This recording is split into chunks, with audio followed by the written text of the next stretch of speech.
What's up, you guys? Welcome to another TV show review, as today we'll be continuing the short film that was pitched to WB in order to create a franchise into what one can hope to be a series, featured film, and many more. And I'm talking about Mortal Kombat Legacy Season 2, released in 2013. But before we begin this video, make sure you click that subscribe button for more TV show reviews on beloved nostalgic properties from the 80s and 90s.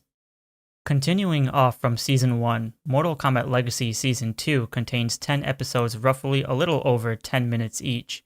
The story heavily focuses more on the emotional grieving of one of our main characters, aka Liu Kang, who's suffering from the loss of his fiancée after she was killed in an unfortunate robbery. But the story doesn't really end there, as we see Liu Kang in the city of Macau, who now has abandoned his roots of what the Shaolin has taught him after being expelled for killing, and continues to be this aimless drunk wanderer, whom at the moment has no goals or motives and even gets into a few altercations. Although he practically bails on his request to come join the Mortal Kombat tournament, informed by his once trustworthy ally, Kung Lao, Liu eventually realizes that it's up to him to find his own path rather than being guided. The rest of the story, however, tends to fall a bit flat, but the huge highlight of this entire season is the fact that we finally get to see the return of the original Shang Tsung actor from the 1995 Mortal Kombat film, and to any Mortal Kombat fan, knows this is an epic surprise. So as the combatants are preparing to fight in the Mortal Kombat tournament, what better than to have our main villain end the episode by saying, "It has begun." Now that's badass. With Earthrealm's heroes consisting of Kung Lao, Curtis Stryker, Johnny Cage, Sub-Zero, Kenshi, and Raiden, as the majority of these characters are played by different actors compared to Season 1. On the Outworld side, we have Mileena and Kitana, Ermac, Scorpion, and to a shocking surprise, Liu Kang. To backtrack a bit, this all came to be when Shang Tsung manipulated Liu Kang during a peaceful dinner, learning about the death of his fiancée, and after using Shang Tsung tactics, of course, Liu would turn to the dark side by messing with his vulnerability. And I just want to say that the acting of the original Shang Tsung is just as flawless.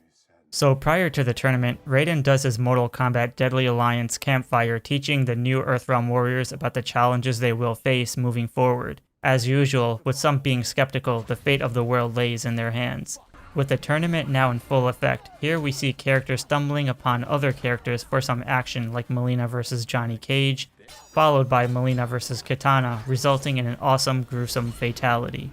As for the origins, I really enjoyed watching the introduction to the underrated swordsman named Kenshi, who's on a quest to find a powerful sword named Sento. When arriving at its location, he gets into an altercation with Ermac, leaving him blind.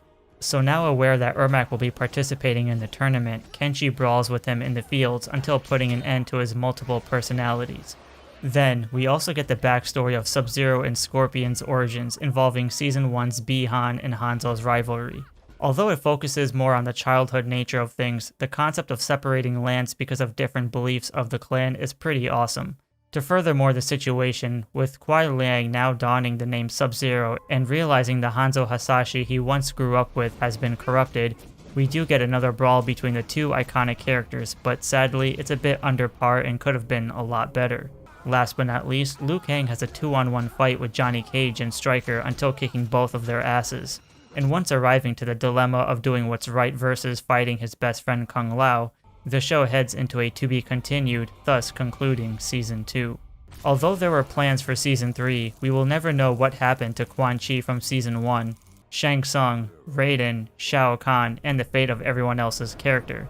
The season could have been a lot better, but lacked in a few good areas. Nonetheless, it slightly progresses the story of the Mortal Kombat tournament, and Season 3 could have hit the spot.